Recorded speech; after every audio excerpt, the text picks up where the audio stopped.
Halo semuanya, nak ibu, apa kabar nak? Ya, ibu berharap ya anak ibu dalam keadaan sehat ya nak ya. Ya, ibu juga sehat. Nah, kita akan memulai pembelajaran kita pada pagi hari ini. Ya, kalau kemarin kita sudah selesai mengenai tema 4. Ya nak ya, baik subtema 1-nya, subtema 2-nya maupun subtema 3-nya. Nah, sekarang kita masuk kepada tema yang kelima ya nak ya. Ya, tema 5 di mana judulnya itu mengenai ekosistem. Ya nak ya. Lalu subtema 1 pembelajaran 1 dan 2 ya nak ya. Nah, sebelum kita memulai pembelajaran kita, ada baiknya kita berdoa terlebih dahulu ya nak ya, supaya kita diberkati, dilindungi oleh Tuhan, agar proses pembelajaran kita dapat berjalan dengan baik ya nak ya. Ya, ibu akan memimpin doa kita pada pagi hari ini. Ya, mari kita bersatu dalam doa. Tuhan Yesus, terima kasih karena kebaikan-Mu pada kami hari ini, sehingga kami merasakan kasih-Mu yang luar biasa buat kami semua. Tuhan Yesus, bentar lagi kami akan memulai proses belajar mengajar kami. Mari Tuhan, Engkau memberkati kami semuanya, agar kami dapat melakukan proses belajar mengajar kami dengan baik. Mari Tuhan Yesus, Engkau membukakan pintu hati dan pikiran anak kami. Berikan kepada mereka kebijaksanaan, agar mereka dapat memahami dan menjawab soal yang akan diberikan kepada mereka. Begitu juga dengan kami ya Tuhan. Buat gurunya, mari juga Engkau berikan kepada kami kebijaksanaan dan kesehatan, supaya kami dapat mengajari, membimbing anak kami ini Tuhan ke arah yang baik.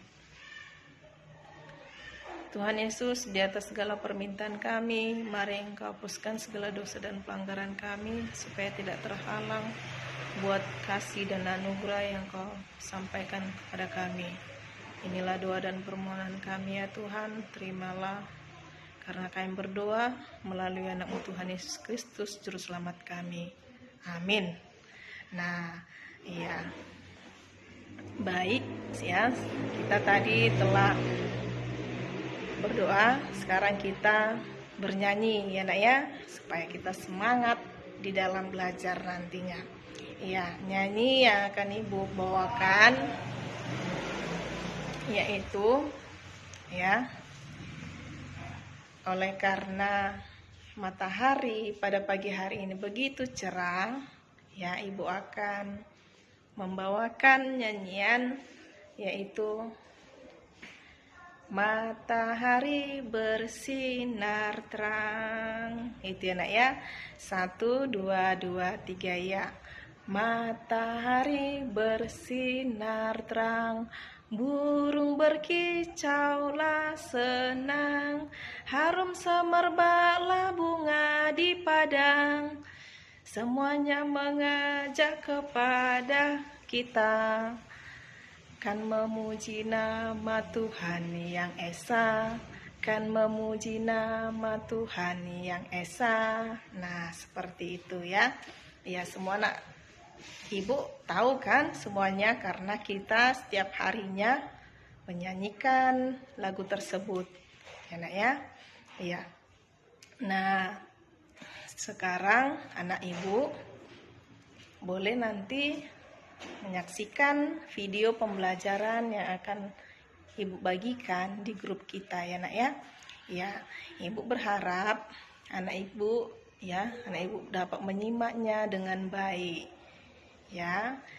Oke. Nah, anak Ibu boleh ya, memulai untuk menyaksikan video yang akan Ibu sampaikan, yaitu pada tema 5, subtema 1, dan pembelajaran 1 dan 2. Ya nak ya, yaitu judulnya tema 5 mengenai ekosistem dan subtema 1 mengenai komponen ekosistem. Ya nak ya, pembelajaran 1 dan 2. Oke?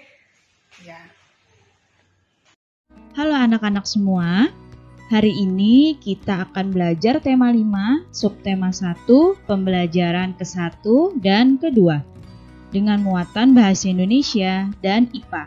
Pernahkah kamu mendengar tentang teks non-fiksi? Nah, teks non-fiksi adalah teks yang berisi informasi berdasarkan fakta atau berdasarkan kenyataan. Ya, jadi segala hal yang ditulis pada teks non-fiksi adalah hal-hal yang berdasarkan fakta atau kenyataan. Nah, teks non-fiksi ini dapat ditemukan dalam artikel surat kabar, dalam koran, atau juga dalam majalah. Di dalam teks non-fiksi, informasi-informasi yang disajikan memiliki keterkaitan satu sama lain secara berurutan, sesuai dengan kenyataan. Informasi tersebut disusun menjadi sebuah paragraf yang padu. Nah, sekarang bagaimana caranya menggali informasi dalam teks non-fiksi? Yang pertama, kamu harus terlebih dahulu membaca teks non-fiksi tersebut dengan seksama. Ya, jadi dibaca dengan cermat teks non-fiksi tersebut. Nah, bisa dengan selanjutnya membuat dan menjawab pertanyaan berdasarkan teks non-fiksi yang dibaca. Ya, setelah itu bisa juga dengan menentukan ide pokok atau pikiran utama dari teks non-fiksi.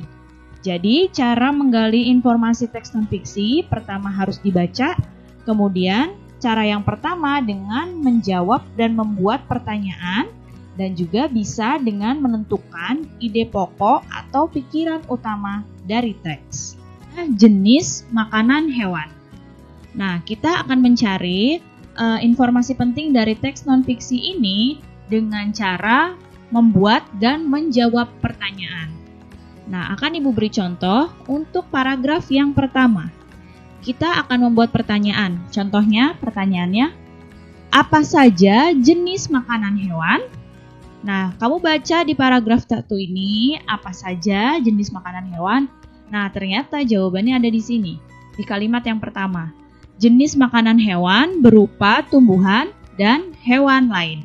Nah, ada di sini ya, ada di kalimat yang pertama, paragraf ke-1. Kemudian, paragraf kedua, kita cari informasi pentingnya, buat pertanyaannya lagi. Apa bagian tumbuhan yang sering dijadikan makanan hewan? Nah, di sini bisa kita lihat lagi pada kalimat yang pertama. Bagian tumbuhan yang sering dijadikan makanan hewan adalah daun. Kemudian, paragraf yang ketiga. Kita buat pertanyaannya, apa makanan hewan selain tumbuhan? Nah, kita cari jawabannya di paragraf ketiga. Nah, jawabannya adalah beberapa hewan memakan hewan yang lebih kecil. Jadi, dari teks ini kita bisa dapat 3 informasi penting. Yang pertama, jenis makanan hewan berupa tumbuhan dan hewan lain. Ini didapat dari paragraf 1.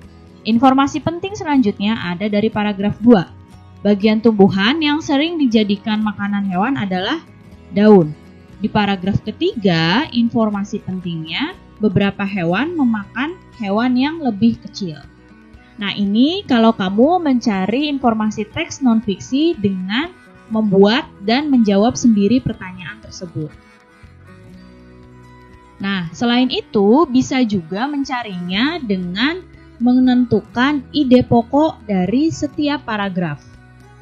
Nah, di sini ide pokok atau pikiran utama paragraf ke-1 bisa dilihat adalah setelah dibaca dapat jenis makanan hewan ada 2, yaitu berupa tumbuhan dan berupa hewan lain.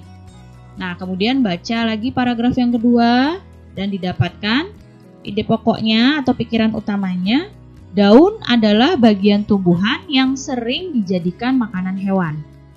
Kemudian, pikiran utama paragraf ketiga dibaca, setelah itu disimpulkan ide pokoknya, beberapa hewan memakan hewan yang lebih kecil.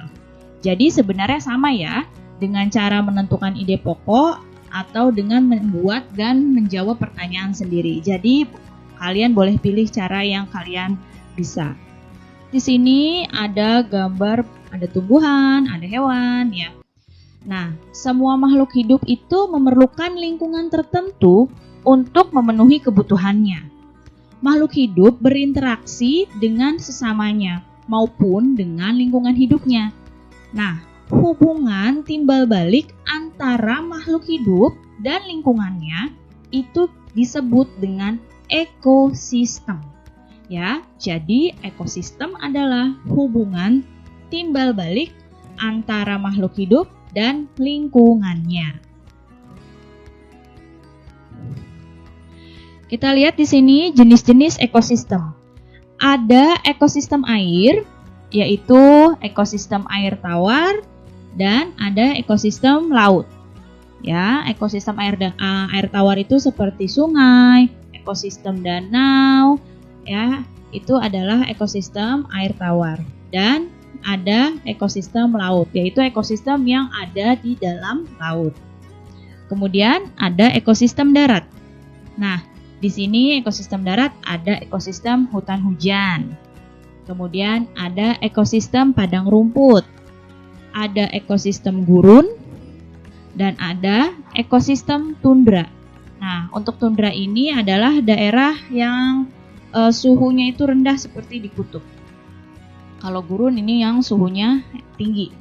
Nah, di Indonesia ini ada ekosistemnya ekosistem hutan hujan sama ekosistem padang rumput. Jadi ini adalah jenis-jenis ekosistem. Selanjutnya, apa saja komponen dalam sebuah ekosistem? Nah, dalam sebuah ekosistem itu ada komponen yang disebut dengan komponen biotik atau makhluk hidup, yaitu manusia, hewan, dan tumbuhan. Dan komponen yang satu lagi ada komponen abiotik atau benda tak hidup.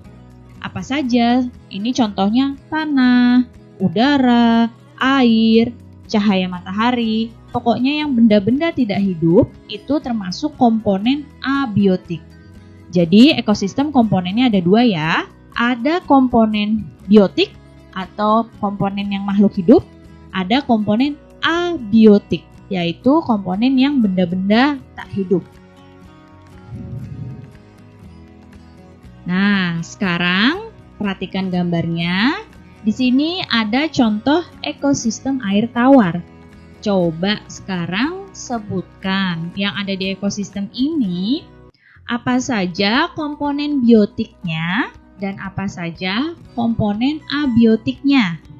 Dilihat ya di gambar sini, komponen biotiknya atau komponen makhluk hidupnya ada kerbau, ada burung, jamur, tumbuh-tumbuhan, ada kura-kura, ada kepiting, ada ikan, dan ada katak.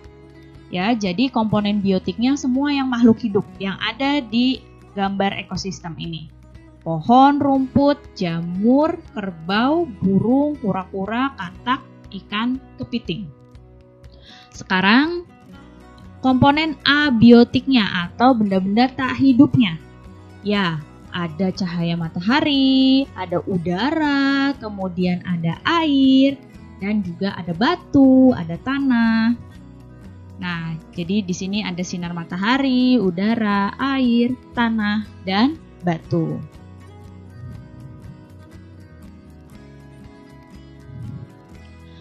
Dalam kehidupan, hewan itu membutuhkan makanan. Sama ya, seperti manusia, hewan juga butuh makanan. Nah, hewan itu tidak dapat membuat makanannya sendiri. Oleh karena itu, hewan memerlukan makhluk hidup lain untuk dijadikan sumber makanan. Setiap hewan mempunyai jenis makanan yang berbeda-beda. Apa saja jenis-jenis makanan hewan? Nah, ada jenis makanannya, ada tumbuhan. Nah, di sini pada tumbuhan, bagian tumbuhan yang sering dimakan oleh hewan adalah daun, buah, bunga, dan biji-bijian. Kemudian, hewan juga memakan hewan lain. Nah, biasanya hewan yang lebih kecil ini akan menjadi makanan bagi hewan yang berukuran lebih besar. Nah, di sini lihat ya, ada contoh kambing yang sedang memakan rumput.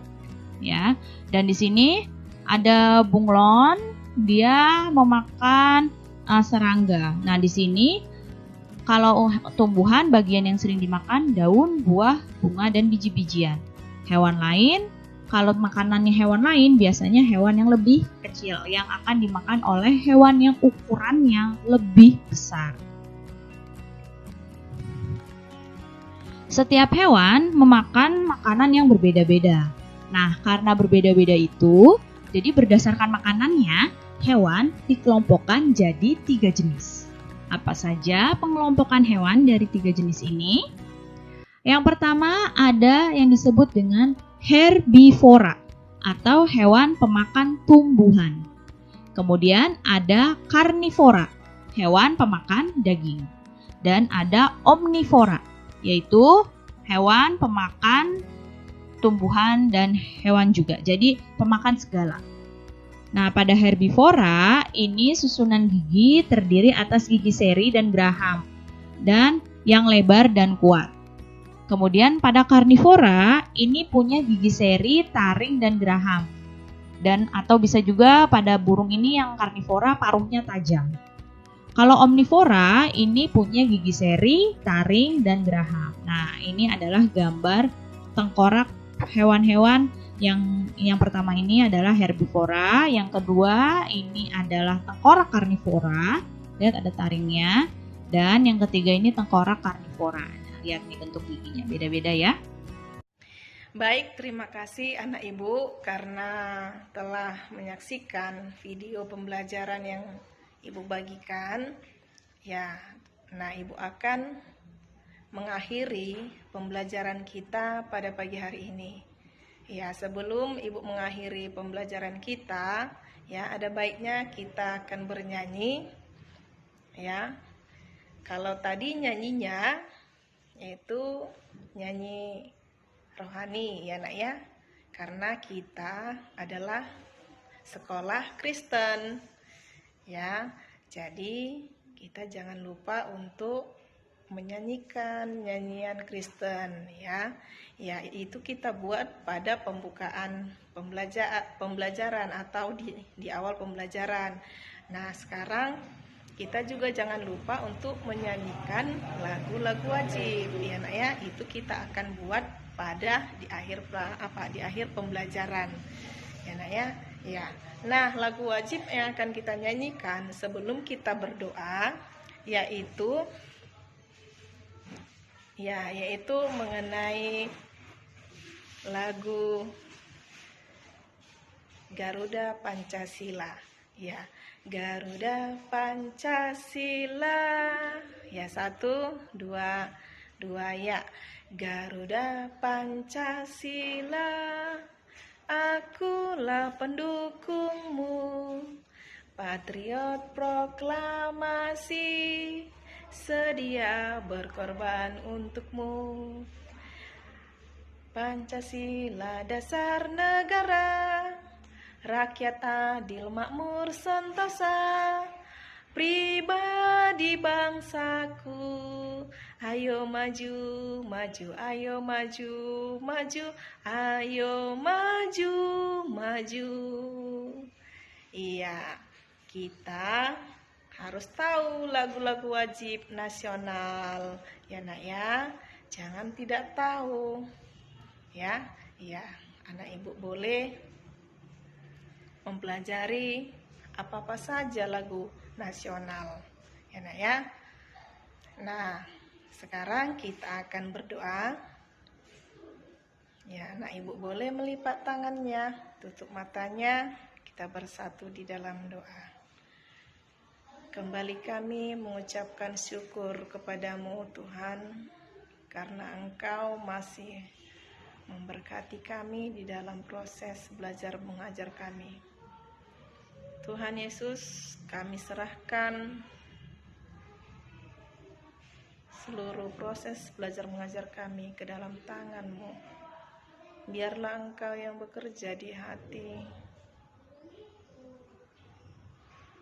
dan pikiran anak-anak kami ya Tuhan, supaya mereka dapat memahami serta mengerti apa yang akan disampaikan kepada mereka. Tuhan Yesus, mari Tuhan Engkau memberkati kami Tuhan semuanya, baik anak didik kami, orang tua kami, dan kami juga para gurunya Tuhan. Kau memberikan kesehatan kepada kami semuanya Tuhan, sehingga kami dapat melakukan aktivitas kami sehari-hari Tuhan dalam keadaan baik ya Tuhan. Tuhan, di atas segala permintaan kami, sudi kiranya Engkau menghapuskan segala dosa dan kesalahan yang kami perbuat kepadamu,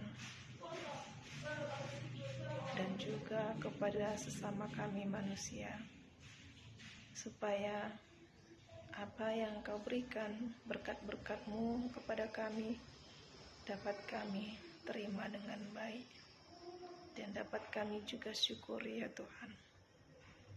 Tuhan Yesus, inilah doa dan permohonan kami, pengharapan kami kepadamu. Dengarkanlah ya Tuhan, dan terimalah doa kami ini, karena kami berdoa melalui anak-Mu Tuhan Yesus Kristus, Juru Selamat kami. Amin. Ya, baik anak ibu, ya, ibu akhiri pembelajaran kita pada pagi hari ini. Ya, anak ibu tetap semangat, ya nak ya, di dalam belajar, baik di rumah maupun di sekolah. Jangan putus asa ya nak ya, walaupun kita belajar dari rumah, ya kita tetap semangat. Dan jangan lupa tetap menjalankan protokol kesehatan, di mana jangan lupa untuk mencuci tangan setiap kita memegang apapun itu, supaya tangan kita tetap terjaga, tetap bersih, dan jaga jarak, serta jangan lupa memakai masker ya apabila kita keluar rumah ya nak ya. Oke ya, selamat pagi anak ibu semuanya, sampai berjumpa kembali di hari yang akan datang atau di hari yang berikutnya. Shalom anak ibu. Oke.